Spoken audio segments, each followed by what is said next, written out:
আসসালামু আলাইকুম। তো সকাল সকাল ঘুম থেকে উঠে ফ্রেশ হয়ে নিয়েছি। এখন চলে এসেছি রান্নাঘরে। মা এখানে কাঠের জালে রান্না করছে, আমি এখানে গ্যাসেতে তরকারিটা বসিয়ে দিয়েছি। একধারে মাছটা ভাজছে আর একধারে তরকারিটাও বসিয়ে দিয়েছি। আজকে মাছ দিয়ে ঝিঙে দিয়ে করব, তার সাথে করলা দিয়ে নোনা মাছ দিয়ে একটা চচ্চড়ি, ওটা মা করবে।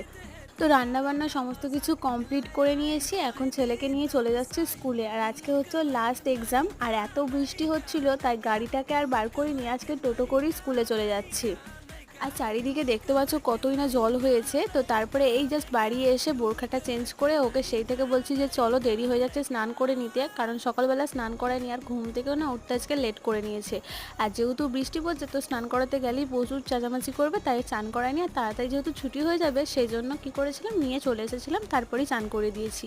তারপর ওকে চান করে আমি এখন চলে এসেছি রান্নাঘরে। রান্নাঘরটা ক্লিনিংটা বাকি ছিল, তাই এসে ক্লিনিং করে পরিষ্কার করে তারপরে কিন্তু আমিও স্নান টান করে খাওয়া দাওয়া করে নিয়েছিলাম। আজকের ব্লগটা